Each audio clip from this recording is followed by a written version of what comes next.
Assalamualaikum warahmatullahi wabarakatuh. Salam guru penggerak. Pada kesempatan kali ini, saya Desi Putrianasari, calon guru penggerak angkatan 5 dari Kabupaten Banjarnegara, Unit Kerja SD Negeri 3 Pelembungan, Kecamatan Pagentan, akan memaparkan kesimpulan dan refleksi pemikiran Ki Hajar Dewantoro pada tugas koneksi antar materi Modul 1. Saya akan merefleksi diri saya melalui 3 pertanyaan berikut. Yang pertama, apa yang saya percaya tentang murid dan pembelajaran di kelas sebelum saya mempelajari modul 1.1? Yang kedua, apakah yang berubah dari pemikiran atau perilaku saya setelah mempelajari modul ini? Yang ketiga, apa yang dapat segera saya terapkan lebih baik agar kelas saya mencerminkan pemikiran Ki Hajar Dewantoro? Saya percaya tentang murid dan pembelajaran di kelas sebelum saya mempelajari modul 1.1 bahwa guru mendominasi pembelajaran atau teacher center. Dalam pembelajaran, saya terlalu banyak berceramah dan siswa hanya duduk, diam, mendengarkan.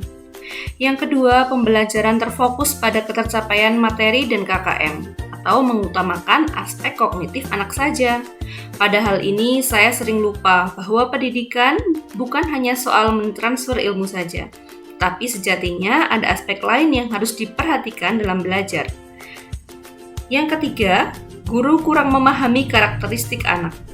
Saya cenderung menyamaratakan kemampuan anak dengan melakukan pembelajaran yang sesuai dengan zona nyaman saya tanpa memperhatikan perbedaan anak. Yang keempat, siswa pasif dan motivasi belajar rendah. Saya sering merasakan saat saya menjelaskan materi, mereka lesu dan tidak bersemangat. Kemudian, saat saya menanyakan kepada anak-anak, apakah ada pertanyaan, mereka hanya diam. Yang terakhir, yang menjadi fokus utama saya adalah suasana yang tertib, tenang, dan anak-anak memahami materi. Berikut adalah gambaran bagaimana suasana kelas saya sebelum saya mempelajari modul 1.1.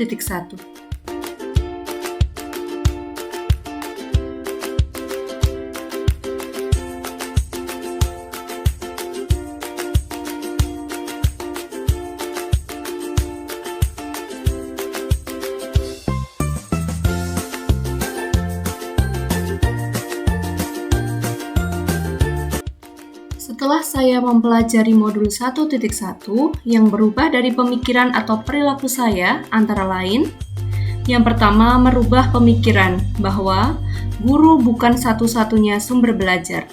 Apapun yang ada di sekitar kita bisa digunakan sebagai sumber belajar anak. Anak bebas memilih sumber apa dan dari mana yang akan mereka gunakan untuk belajar. Tugas guru adalah menuntun, mengarahkan mana yang baik dan yang tidak baik. Yang kedua, pembelajaran menjadi berpusat pada anak. Dengan aktivitas pembelajaran yang berpusat pada anak akan menjadi lebih aktif karena terlibat dalam proses pembelajaran sehingga mereka dapat mengkonstruksi pengetahuannya. Yang ketiga, saya dapat lebih menghargai setiap karakteristik belajar anak. Anak terlahir berbeda, setiap individu memiliki keunikannya masing-masing. Saya sadar dengan adanya perbedaan ini akan menjadikan pembelajaran lebih berwarna. Bagaimana sebagai seorang pamong, saya harus dapat menuntun anak sesuai dengan kodratnya.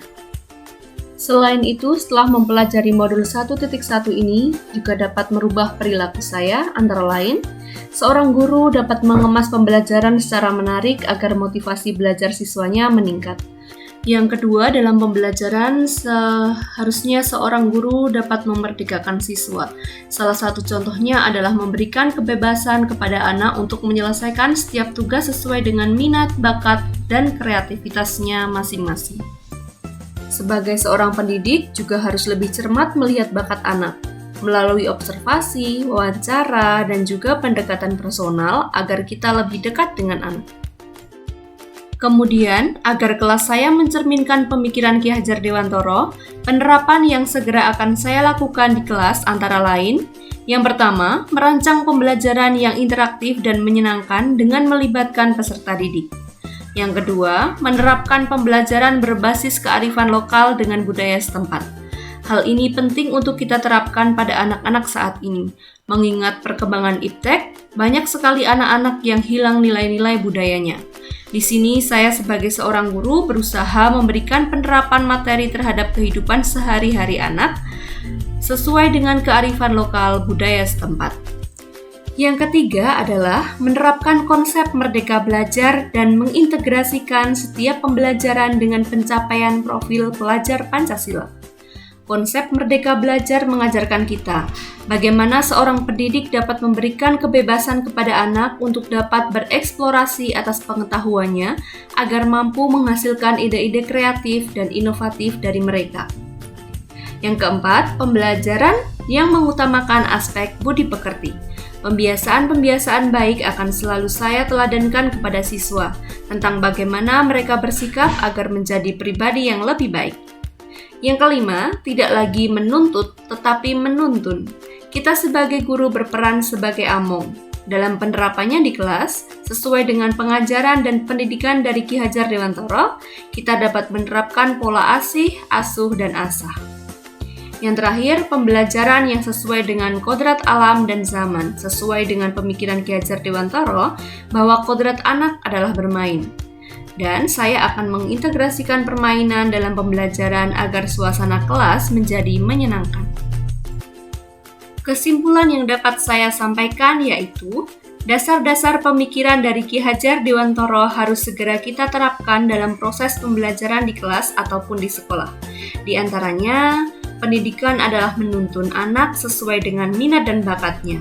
Pendidikan bukan hanya ilmu akademis saja, namun perlu penanaman budi pekerti yang baik. Kemudian pendidikan sejatinya adalah berhamba pada sang anak. Demikianlah pemaparan saya tentang koneksi antar materi pemikiran filosofis Ki Hajar Dewantara. Mohon maaf apabila ada salah-salah kata dalam penyampaian. Salam dan bahagia. Wassalamualaikum warahmatullahi wabarakatuh.